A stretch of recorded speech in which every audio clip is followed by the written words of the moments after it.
السلام عليكم ورحمة الله تعالى وبركاته. ازيكم عاملين ايه؟ معاكم المهندس عبد الرحمن بكري من شركة ايفنت ديزاين. بفضل الله النهارده معانا تسليم جديد في المعادي. الحمد لله ده التسليم الثالث في الشهر ده، والحمد لله ربنا كرمنا باستلامات جديدة كمان في نفس الشهر، وده بسبب الاجتهاد وبسبب التركيز وبسبب ان احنا الحمد لله من احسن لاحسن. النهارده معانا وحده في المعادي. الوحده هنا مكونه من قطعتين ريسبشن وثلاث غرف وحمامين.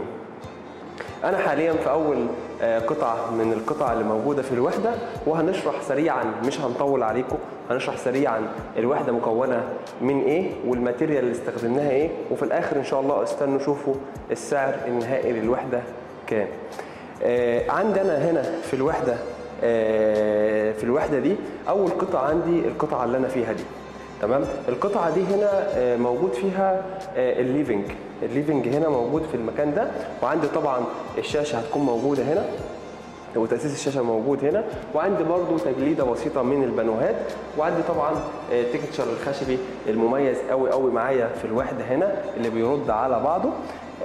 موجود معايا هنا زي خوارنا، هنحط هنا زرعه كبيره كده تحت السبوت ده، وان شاء الله باذن الله يبقى شكلها تحفه، واستنوا نشوفوا ان شاء الله لما نفرش هتبقى عامله ازاي.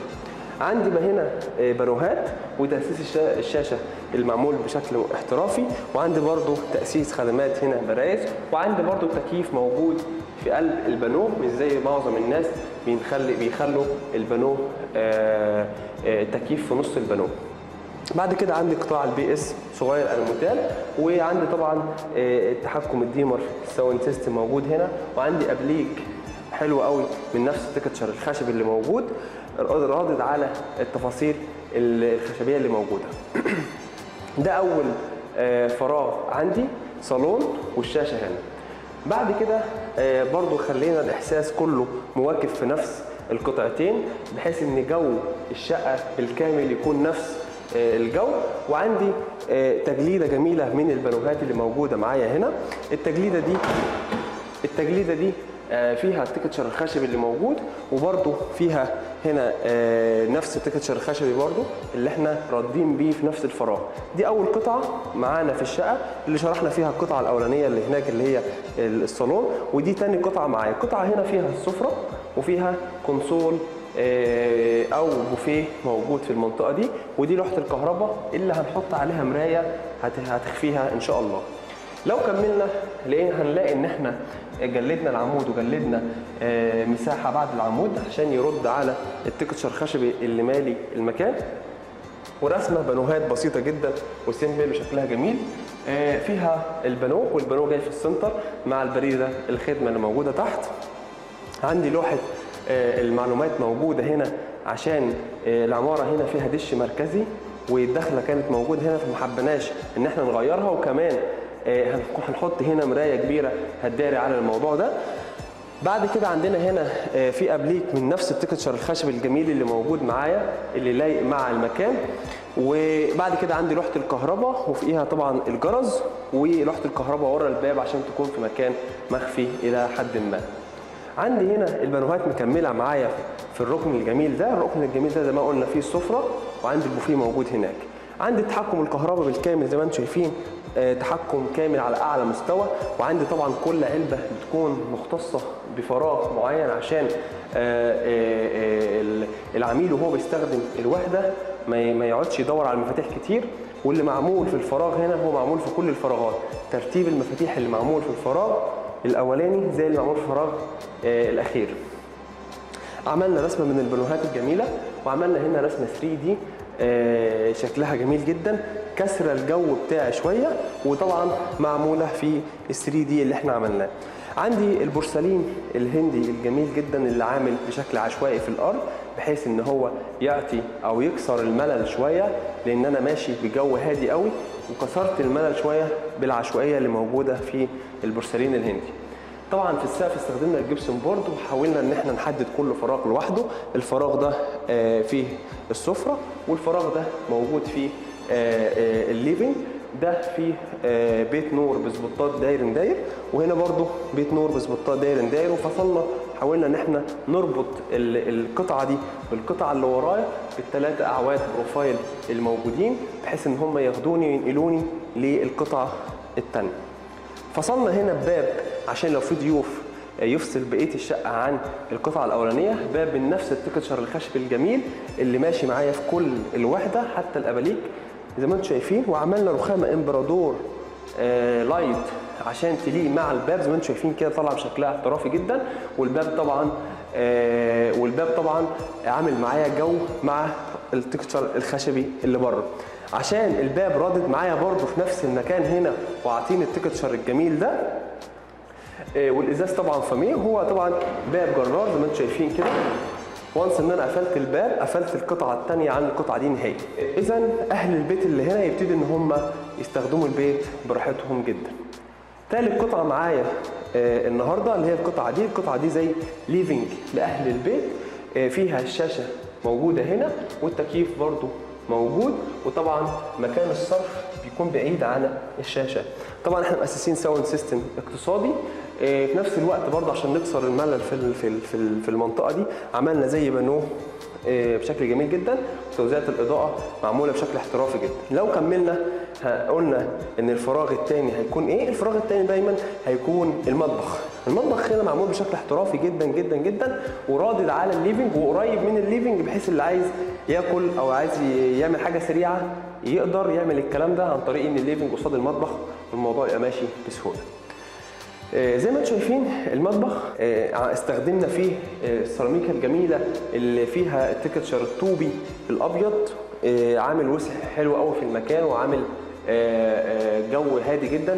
وهو ده اللي ايفنت ديزاين بتقدمه، ان ال 20 بند لما يتحطوا على بعض في الاخر بيطلع المنتج النهائي الجميل ده. سريعا هنشرح المطبخ فيه ايه. المطبخ طبعا عندي هنا اول حاجه الكهرباء بتاعه العلب موجوده، وعندي بعد كده براز الخدمه زي ما انتم شايفين. عندي ميكروويف وفرن موجودين هنا. عندي طبعا مجموعه الميه بالكامل موجوده هنا، حوض وغسالتين وفلتر، كل حاجه بالبريزه بتاعتها. ودايما بنحط البريزه فوق الميه عشان لو حصل تسريب ما يحصلش كهرباء لا قدر الله. بعد كده عندي براز الخدمه، وعندي مجموعه البوتاجاز اللي انتوا عارفينها دايما اللي هي حرف الزائد، عشان المنطقه دي كده ما نحطش فيها اي كهرباء. مثلث الحركه اللي الناس كلها عارفاه متحقق معايا، وده ابسط الحاجات اللي احنا ممكن نعملها. عندي الاسبوتات مش موجود على الاطراف، وعندي برضو في بيت نور موجود في النص عشان لو اللي في المطبخ عايز جو هادي يقدر يعمل الكلام ده. متأسس شفاط هود في نفس مكان البوتاجاز، وطبعا متأسس شفاط في الشباك مكان اللي فوق متأسس طبعا شفاط في الشباك. عندي هنا بعد كده في ستريبس من الخشب رد برضو على التكتشر الخشب اللي موجود.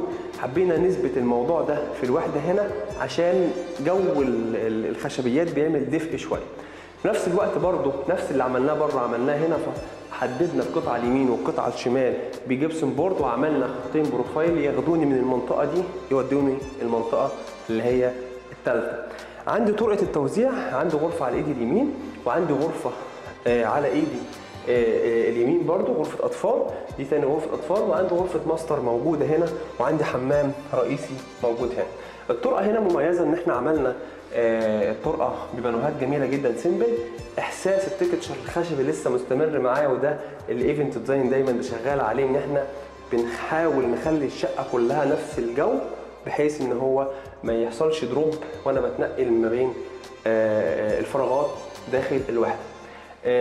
ما بنحبش نحط سبوتات كتيره جدا في الطرقه عشان نعمل جو هادي، هي ما هي الا ممر حركه. لو دخلنا اول غرفه معانا هي غرفه الاطفال، زي ما انتم شايفين الباب تكتشر خشبي جميل جدا ماشي مع رخام امبراطور، ماشي مع باركيه باحساس التكتشر الخشبي الفاتح. الاوضه هنا غرفه اطفال متاسسه تاسيس احترافي جدا. المكان ده متاسس للسرير بالظبط على قد البانوهات كده زي ما انتم شايفين. مسافه الستاره موجوده، بيت الستاره معمول حسابه، والتكييف معمول حسابه، وفي هنا رسمه اضائيه معمول حسابها في الكهرباء، معمول حساب الخدمه بتاع الكومود اللي جنب السرير هنا، والتحكم في الديفيتير. عندي نفس الشباك، طبعا الشباك التكتشر الخشب الجميل. عندي الباب من التكتشر الخشب برضو الجميل زي ما قلنا واحنا داخلين في اول الغرفه. الباب بيفتح على ايدي اليمين، الاناره على ايدي الشمال. عندي الدولاب في المكان ده ومتاسس له الكهرباء بتاعته. عندي برضو الجبسون بورد، المكان اللي موجود فوق الدولاب بيكون عرضه كبير والسبوتات بتكون مرفرفه بره عشان الدولاب ما يداريش على السبوتس اللي موجوده. عندي هنا تسريحه بالبريزه الخدمه بتاعتها. عندي مجموعه الشاشه الاحترافيه اللي احنا بنعملها، وعندي بريزه خدمه برضو او مفتاح الشطر لو حبينا نستخدم شطر. زي ما انتم شايفين الاوضه طالعه بشكل احترافي جدا. وعندي برضو جبسن بورد بيت نور سيمبل بسيط، تفاصيل غرفه فندقيه ما فيها كل التفاصيل اللي يحتاجها الانسان الطبيعي. بعد كده لو رجعنا لغرفه اطفال الثانيه، وزي ما انتم شايفين الطرقه فيها البانوهات اللي موجوده في القطعه الاولانيه واللي موجوده في القطعه الثانيه. ولو دخلنا في الغرفه الثانيه غرفه الاطفال، عندي التكتشر الخشبي برضو نفس الحاجه ونفس الجو ونفس الاحترافيه اللي موجوده في المكان.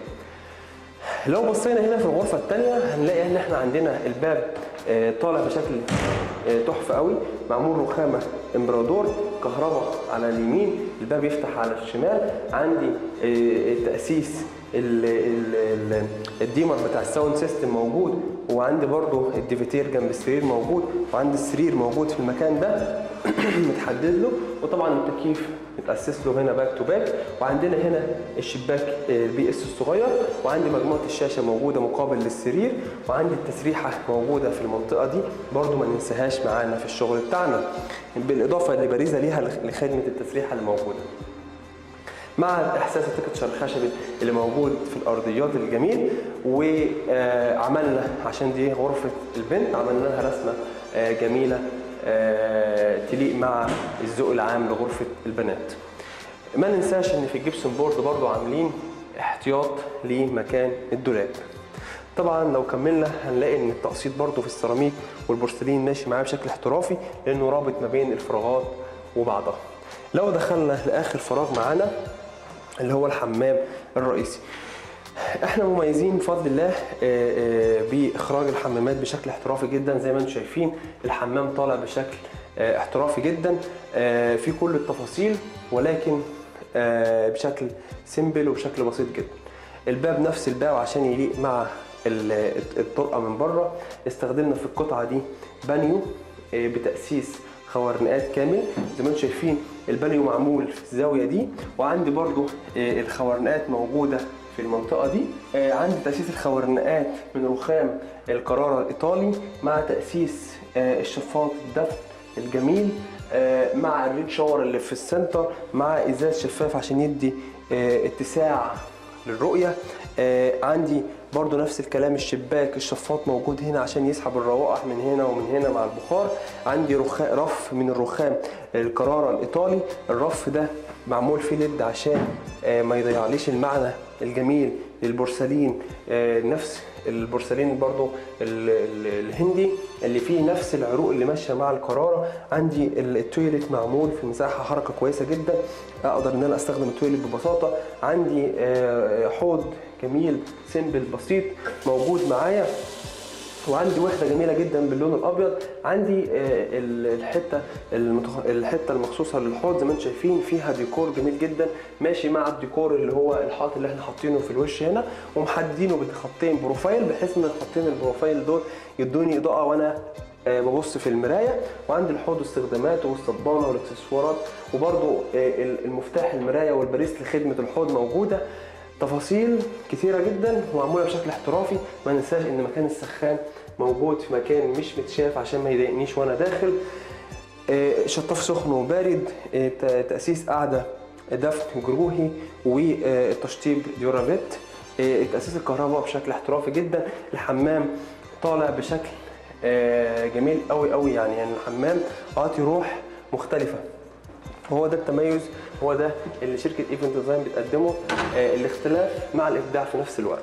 لو دخلنا بعد كده على غرفه الماستر، غرفه الماستر كبيره جدا، جناح فندقي زي ما انتم شايفين.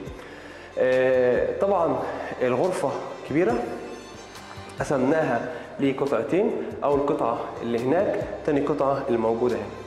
القطعه اللي موجوده هنا دي قطعه السرير بالاثنين كومود اللي موجودين. التأسيس الديفيتير موجود، تأسيس السرير موجود. في نفس الوقت رسمة 3 دي اللي اتعملت في التصميم موجودة معايا عشان تكسر برضو الملل معايا شوية.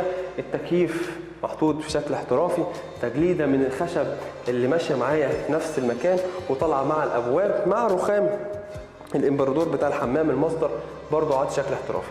أنا عايز أقول لكم إن الحيطة هنا فيها تأسيس تسريحة وفيها تأسيس الشاشة، وفي برضو الكهرباء مع أبليك احترافي جدا من التكتشر الخشبي. لو بصينا هنا هنلاقي نفس الباب بنفس التفاصيل بنفس الرونق الجميل. هنلاقي تأسيس هنا الدولاب بالشكل اللي هو فيه لو حط فيه إضاءة يكون موجود. هنلاقي إن احنا عندنا الثلاث خطوط البروفايل والسبوتات عشان الدولاب، وعاملين مساحة الدولاب مش محطوط فيها بروفايل برضو. الساوند سيستم موجود هنا متأسس عشان يخدم المنطقة دي والمنطقة دي. البانوهات الجميلة برضو خدنا المكان في المكان ده. زي ما انتم عارفين ان لازم الجبسون بورد يبقى ماشي مع الفرش ومركز مع الفرش، فعشان كده المكان ده متحدد للسرير اللي موجود هنا. تفاصيل كتيرة جدا. غرفة الماستر طالعة بشكل احترافي فيها كل التفاصيل اللي اي شخص يحتاجها. سرير وهنا شازلونج وهناك دريسنج، وكمان حمام فندقي تحت اشراف وتصميم وتنفيذ شركة ايفنت ديزاين. زي ما انتم شايفين الحمام طالع هنا، استخدمنا برضو القرارة موجودة معايا في الرخام في الرف. تأسيس قاعدة جميلة جدا. عندي وحدة الحوض طالعة بشكل احترافي. عندي الحائط ده كله عملناه سيراميك نفس التكتشر الخشبي الجميل عشان يليق معايا. عندي برضو الخورنات اللي موجودة جوه فيها التكتشر الخشبي الجميل مع الليد الجميل. وحدة حوض وتفاصيل الاكسسوارات موجودة. تأسيس السخان. عندي برضو الشباك محطوط في سنتر القعده بالظبط، معمول حساب السكوريت ومعمول حساب كل التفاصيل. وفي الوقت اللي انا اكون عندي فيه جلسه جوه الشاور لازم اعمل قاطع فاصل جنب الشاور، وعندي قطعه فاصله ثابته هنا عشان الرين شاور وهو بيطلع ميه ما يطلعش ميه معايا بره. عندي جلسه من رخام القراره زي ما انتم شايفين طالعه بشكل احترافي جدا. الخوارنق نفسه من جوه معمول نفس التكتشر الخشبي اللي موجود فيه السيراميك الباركيه. عندي البيبه محطوط فيها القطعه من البورسلين الارضيات والحوائط. كل التاسيس موجود بشكل احترافي، وده ان دل فهو هيدل على المكتب الفني وشغله وتعبه في ان هو يخرج حمام ضيق بالشكل ده يطلع معانا بالشكل الاحترافي اللي احنا عايزينه في كل التفاصيل اللي يحتاجها الانسان. وما ننساش دايما ان احنا بنحط الفواطه جنب الشاور بحيث ان هي تكون قريبه من اللي داخل الشاور. الاضاءه موجوده عكس فتحه الابواب، وعندنا بريزه الحوض موجوده ما تتنساش برضو عشان خدمه الحوض. عندي هنا الوحده طالعه بالتكتشر الجميل الخشب الجميل زي ما انتم شايفين، وكل حاجه معمول حسابها في التاسيس. جنب واحد بس في الماستر كده زي ما انتم شايفين في اكتر من حوالي 10 علب. طبعا ان دل فهو هيدل على تنظيم وتنسيق شركه ايفنت ديزاين لكل التفاصيل اللي موجوده دي. الموضوع فيه اكتر من 20 بند عشان تقدر تنسق كل البنود دي مع بعضها، وعشان تقدر تطلع الجوده الاحترافيه اللي انتم شايفينها دي. عمرها ما هتطلع عشوائي ولا هتطلع بشغل بسيط، لازم مجهود جبار عشان يليق بالفينش الشغل. زي ما انتم شايفين فينش الشغل طالع بشكل احترافي جدا. التنقل ما بين مكان لمكان حلو جدا. الجو واحد. الفانيلا لاتيه ماشيه مع التكتشر الخشبي اللي موجود في الوحده. كل الوحده طالعه بشكل حلو قوي. الوحده مش عايز اخرج منها، ربنا يبارك لاصحابها فيها. ده كله تم تحت اشراف شركه ايفنت ديزاين. سريعا هنقول الخامات اللي تم استخدامها عشان نقول السعر المناسب لتكلفه الوحده. طبعا اول حاجه ابتدينا في تاسيس الاسلاك. تاسيس الاسلاك هنا سلك سويد اصلي لان احنا بنهتم جدا بالتاسيسات. شركه بي ار في تاسيس السباكه استخدمنا في البورسلين هندي 120 في 60. استخدمنا جبس كناف ابيض واخضر واحمر في الحمامات والمطابخ. استخدمنا في الابواب والشبابيك الابواب خامه تركي مستورده. استخدمنا في الشبابيك قطاع بي اس، ألمونيا بي اس يعني. استخدمنا فيه التشطيب فينوس، واستخدمنا فيه تشطيب شركه السباكه ديورافيت، واكتر من شركه برضو. كل التفاصيل دي بفضل الله اتعملت بشكل احترافي جدا، وكانت تكلفه الوحده فيما يعادل 650,000 جنيه. وعشان شركه ايفن ديزاين بتقدم دايما الجوده العاليه بالتكلفه القليله، وده اللي احنا بنتميز بيه دائما. تواصل معانا حالا على الرقم اللي احنا هنسيبه لك في الديسكريبشن تحت، وان شاء الله باذن الله تكون عميل معانا وتحصل على الجوده الممتازه بالتكلفه القليله. اشوفكم في تسليم جديد من انتاج شركه ايفنت ديزاين، وبس كده، سلام.